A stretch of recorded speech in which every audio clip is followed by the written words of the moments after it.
Okay, just a quick update.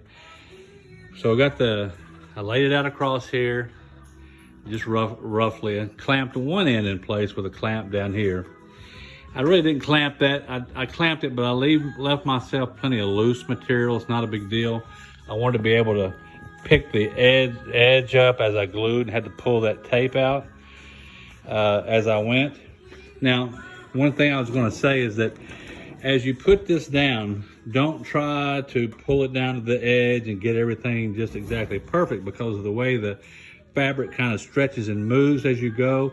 It'll be all lopsided and crooked. In other words, just pull it down. Don't worry about all these wrinkles and these edges, okay?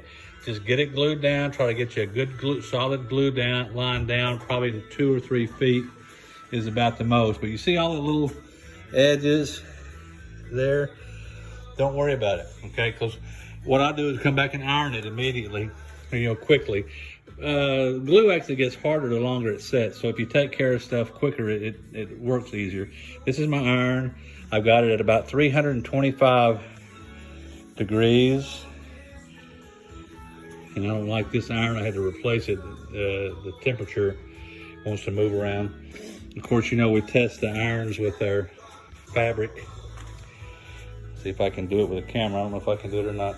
I'm gonna take a piece of fabric like this, and we're gonna drape it around the iron bottom.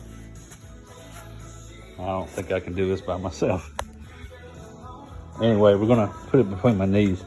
You take the fabric, put it across, a piece of fabric, put it across here, pull it tight, and then we're gonna use these little infrared guns, which are hard to get right now because everybody's freaking out over coronavirus. See, it says 129.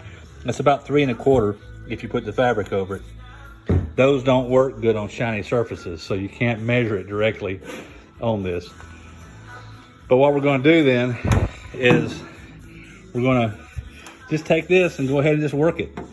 Just go down to the edges, and I put it on about 3 1/4 or so. It's going to shrink. So we're going to shrink those little edges out. See, it just comes out just beautiful and perfect. And if you try to work it as you're putting this down in the glue, if you're trying to make this perfect, you'll screw it all up, because the glue has a very short period of time that you can work it before it sets up. It's just seconds. So just get it down to where you got it nice and straight on the line. Straight's probably more important than anything else. And you'll see we'll iron those things right out. You just go right on the edge. I'm just kind of putting pressure on the edge of the iron, right where that is. And what that does is a couple things. It kind of loosens the glue. See there, it's got a pretty good wrinkle there. Just put it over it and let it shrink that wrinkle out. See it going away? So don't worry about it. Don't freak out when you see all these wrinkles and go, oh my goodness, that they're very easy to get rid of. These irons and this fabric is amazing. See how that's just disappearing there? You just keep working it. You'll find, as I've said before, you'll find the worst thing to do using Polytack is to glob it on there. If you've got be sure you smooth it. If you've got a glob or an edge, that's going to be a hump in the fabric, and you'll see it all the way through the finished paint. You can use it. You can melt it with the iron, so you can actually. If this was a ridge right here, then I could actually, if I felt it and I could feel that ridge, I could just hold the iron on it, get it a little soft, and then just push it with a little force, push that glue over. So that's all I'm doing. I'm just coming down here, I'm working this edge, right on the edge, working it, wiggling a little bit, heating it up, shrinking it up, see how pretty that gets.